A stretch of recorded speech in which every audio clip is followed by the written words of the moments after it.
जय हिंद बच्चों, हम चैप्टर पढ़ रहे हैं when Evans tries in O level. और अब हम इस कहानी में उस जगह पर आ गए हैं जहां पर एग्जाम शुरू होने ही वाला है। तो आइए आगे पढ़ें और जानें क्या हो रहा है। आपको याद ही होगा कि जो गवर्नर हैं वो एक टेलीफोन लाइन की मदद से वहां पर जो कुछ भी हो रहा है वो सब सुन रहे हैं। उन्होंने अगले 2-2.5 घंटे के लिए रिसीवर उठा के रखा हुआ है और जो आवाजें उनको सुनाई देती हैं वो यहां पर हमें इस बातचीत में पता चलेंगी। मैक्लेरी की आवाज आती है, You've got a watch, तुम्हारे पास घड़ी है। इवांस कहता है, Yes sir। मैक्लेरी, I'll be telling you when to start, मैं तुम्हें बताऊंगा जब तुम्हें शुरू करना है। And again when you have 5 minutes left, और एक बार फिर से तुम्हें बताऊंगा जब तुम्हारे एग्जाम को खत्म होने में 5 मिनट रह जाएंगे।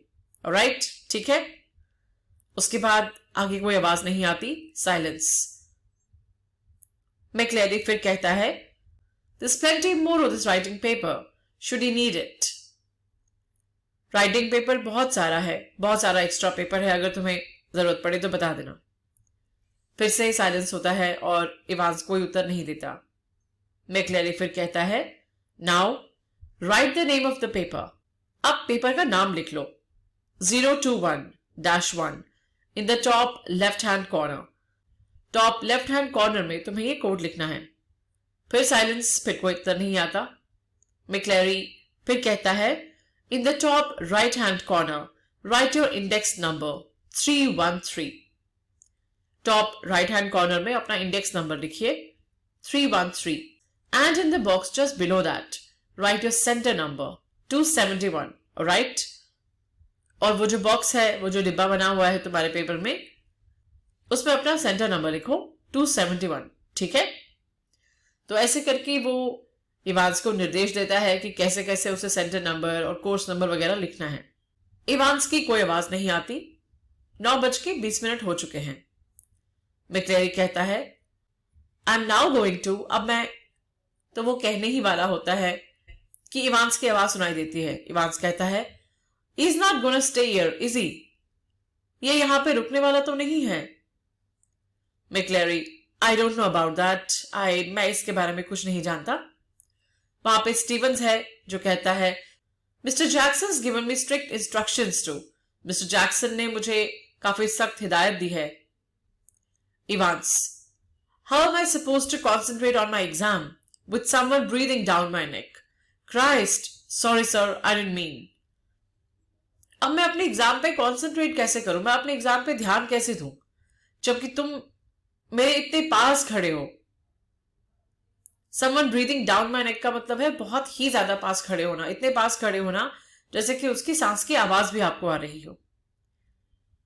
और वो साथ में मैक्लेरी को कहता है, sorry sir, I didn't mean to, मैं ऐसा कहना नहीं चाहता था मगर मुझे परेशानी हो रही है इसके यहां पे खड़े होने से। The governor reached for the phone. अब गवर्नर जो कि ये सारी की सारी बातचीत सुन रहा था, उसने फोन उठाया और बोला, Jackson, good, get Stephens out of the cell, will you? I think we are perhaps overdoing things. सुनो, स्टीफन को वो सेल से बाहर निकाल लो, ठीक है? मुझे लगता है कि हम शायद कुछ ज्यादा ही कर रहे हैं। ओवरडूइंग का मतलब कुछ ज्यादा ही करना। As you wish, sir, जैसा आप कहें सर, जैक्सन कहता है। The governor heard the exchanges in the cell, heard the door clang once more, and heard McCleary announce that the examination had begun at last. अब governor ने फिर बातें सुनना शुरू किया। एक्सचेंजेस क्या है? उन सबके बीच का जो वार्तालाप है, जो बातचीत उनके बीच में हो रही है, उसकी बात है। Heard the door clang once more, एक बार फिर से दरवाजे के जोर से खड़कने की आवाज आई। And heard McLeary announce that the examination had begun at last, और उसके बाद उन्हें मैक्लेरी की आवाज सुनाई दी जिन्होंने ये घोषणा की कि चलो फाइनली अब एग्जामिनेशन शुरू होने वाला है। इट वॉज 9:25 AM, 9:25 का समय था। And there was a great calm, और बहुत ही शांति थी, कोई भी आवाज नहीं आ रही थी। एट 9:40 AM, 9:40 की बात है, the examinations board rang through, examinations board की तरफ से फोन आया। And the assistant secretary with special responsibility for modern languages asked to speak to the governor, और वहां से असिस्टेंट सेक्रेटरी का फोन था। ये असिस्टेंट सेक्रेटरी जो मॉडर्न लैंग्वेज का डिपार्टमेंट था उसके लिए जिम्मेदार थे। और उन्होंने कहा कि वो गवर्नर से बात करना चाहते हैं। आस्क टू स्पीक का मतलब है गवर्नर से बात करने के लिए आग्रह करना। The examination had already started, no doubt. Examination तो शुरू हो चुका था, इसमें कोई शक नहीं था। A quarter of an hour ago, करीब पौने घंटे पहले। Yes, well, there was a correction slip which some fool had forgotten to place in the examination package. Very brief. Could the governor please? एक करेक्शन स्लिप थी जो कोई मूर्ख examination package में रखना भूल गया था। बहुत ही छोटा सा काम था, क्या गवर्नर उसको रखवा देंगे? Yes, of course. I'll put you straight through to Mr. Jackson and D Wing. Hold the line a minute. हाँ, क्यों नहीं, मैं सीधे आपकी कॉल मिस्टर जैक्सन को कनेक्ट कर देता हूं जो कि डीविंग में है।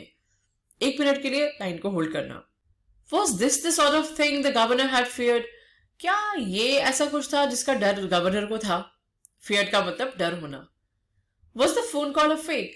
ये फोन कॉल एक झूठी फोन कॉल थी क्या? Some signal, कोई सिग्नल था क्या? कोई इशारा था क्या? Some secret message, क्या ये कोई सीक्रेट मैसेज था? But he could check on that immediately. लेकिन वो तो तुरंत चेक कर ही सकते थे।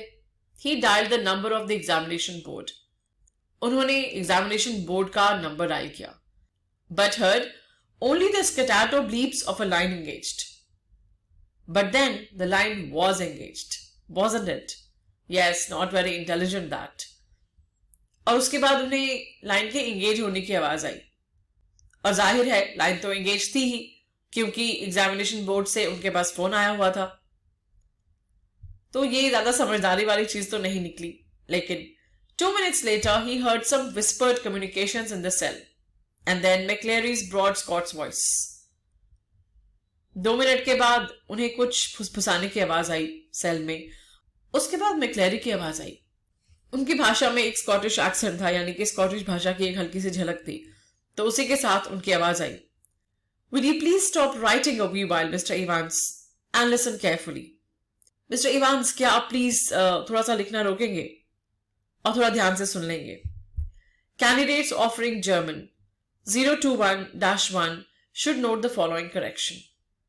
जो कैंडिडेट्स जर्मन भाषा के लिए एग्जाम दे रहे हैं उनको ये करेक्शन नोट करनी पड़ेगी। Page number 3, line number 15। Page number 3, line number 15। The fourth word should read Goidnen, not Goidne. And the whole phrase would therefore read Zamgoidne Loven, not Zamgoidne Loven. I will repeat that. तो वो बताता है कि जो 15th line है उसका जो 4th word है वो कुछ और है। वो गोल्डने होना चाहिए, गोल्डने नहीं होना चाहिए। The governor listened and smiled. Governor ये सुनकर के मुस्कुराया और वो समझ गया कि ऐसा कुछ नहीं था जिसके बारे में उसे चिंता करनी चाहिए। He had taken German in the 6th form himself and he remembered all about the agreement of adjectives. उसने खुद भी जर्मन 6th फॉर्म तक पढ़ी थी और उसे एडजेक्टिव्स के अग्रीमेंट के बारे में, उसे विशेषण के नियमों के बारे में अच्छी तरह से मालूम था। एंड सो डिड मैक्लेरी, और मैक्लेरी को भी पता था। By the sound of things, ये बात सुन करके। For the ministers pronunciation was most impressive, क्योंकि उसकी जो प्रोनाउंसिएशन थी, उसका जो उच्चारण था वो काफी इम्प्रेसिव था।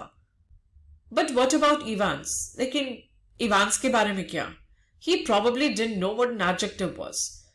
उसको तो शायद ये भी नहीं मालूम होगा कि adjective यानी कि विशेषण होता क्या है। The phone rang again. और थोड़ी देर बाद फोन की घंटी दोबारा बजी। The magistrate's court. इस बार फोन कॉल magistrate's court से आई थी। They needed a prison van and a couple of prison officers. उन्हें prison van चाहिए थी और कुछ prison officers चाहिए थे। Remand case, एक रिमांड का केस था। And within 2 minutes, the governor was wondering whether that should be a hoax. और उसके 2 मिनट के अंदर ही गवर्नर को लगा कहीं ऐसा तो नहीं कि ये एक फेक फोन कॉल हो। He told himself not to be so silly. और उन्होंने उसके बाद खुद को बोला कि अरे क्या सोच रहा हूं मैं, क्या मूर्खतापूर्ण बात सोच रहा हूं मैं। His imagination was beginning to run riot. उनकी कल्पना के पंख लग चुके थे और वो हर एक फोन कॉल पे, हर एक बात पे कुछ ना कुछ सोच रहे थे। ऐसा इसलिए था क्योंकि उनके मन में इस बात का बहुत डर था कि इवांस दोबारा से जेल से भागने की कोशिश करेगा। वो कोई भी चांस नहीं लेना चाहते थे।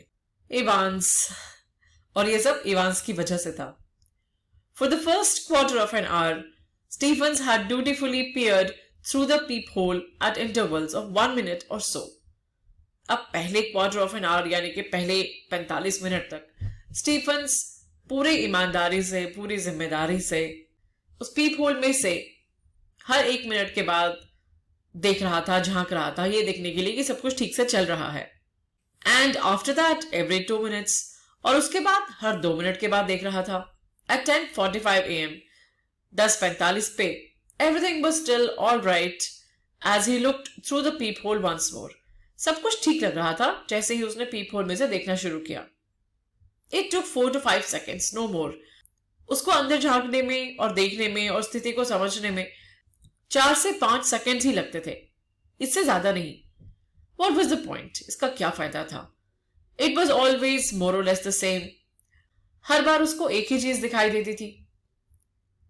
Evans, his pen between his lips, sat staring straight in front of him towards the door. Evans अपने मुंह में पेन रख के सीधा दरवाजे की तरफ घुरता हुआ मिलता, seeking it seemed some sorely needed inspiration from somewhere. और ऐसे लग रहा था कि वो पता नहीं कौन सी इंस्पिरेशन, पता नहीं कौन सी प्रेरणा ढूंढ रहा हो अपने एग्जाम को लिखने के लिए। एंड ऑपोजिट हिम मैक्लेरी, और उसके ऑपोजिट उसके सामने मैक्लेरी बैठा मिलता, seated slightly askew from the table now. Table से थोड़ा सा टेढ़ा होकर के बैठा था अब वो। His face in semi profile, उसका फेस आधा दिख रहा था। His hair as Stephens had noticed earlier, उसके बाल जैसा कि स्टीफन्स ने पहले भी नोटिस किया था, amateurously clipped pretty closely to the scalp, जैसे कि स्टीफन्स ने पहले भी ध्यान दिया था कि उसके बाल बहुत ही बेतरतीब से कटे हुए थे, बहुत ही छोटे, जो कि सिर के बिल्कुल पास थे। His eyes behind the pebble lenses peering short-sightedly at the church times. उसने पेबल लेंसेज यानी कि काफी मोटा सा चश्मा पहना हुआ था और उनमें से झांकते हुए वो चर्च टाइम्स को पढ़ रहा था। His right index finger hooked beneath the narrow clerical collar. और उसकी जो राइट इंडेक्स फिंगर थी यानी सीधे हाथ की जो पहली उंगली थी वो उसके कॉलर के पास थी। उसने गले में जो कॉलर पहना हुआ था उसके साथ में हुक्ड थी। And the fingers of the left hand, his nails meticulously manicured, slowly stroking the short black beard. और उसके लेफ्ट हैंड की जो उंगलियां थी जिसमें नाखून बहुत ही मेटिकुलसली मैनिक्योर्ड थे, यानी कि जिसके नाखून बहुत ही अच्छी तरीके से कटे हुए थे। मेटिकुलसली का मतलब है बहुत ही ध्यान से, बहुत ही बारीकी से। Slowly stroking the short black beard, और वो अपनी छोटी सी ब्लैक कलर की दाढ़ी को स्ट्रोक कर रहा था, धीरे धीरे उसको सहला रहा था। तो अगर हम इस स्थिति को देखें तो सब कुछ सुचारू रूप से चल रहा था। जितने बार स्टीफन्स अंदर देखता पीप होल में से तो उसको यही सब दिखाई देता। तो अब सब कुछ सामान्य चल रहा है। क्या आगे कोई घटना हो सकती है? ये अब हम अगले वीडियो में जानेंगे। इस वीडियो को हम यही रोकते हैं। धन्यवाद।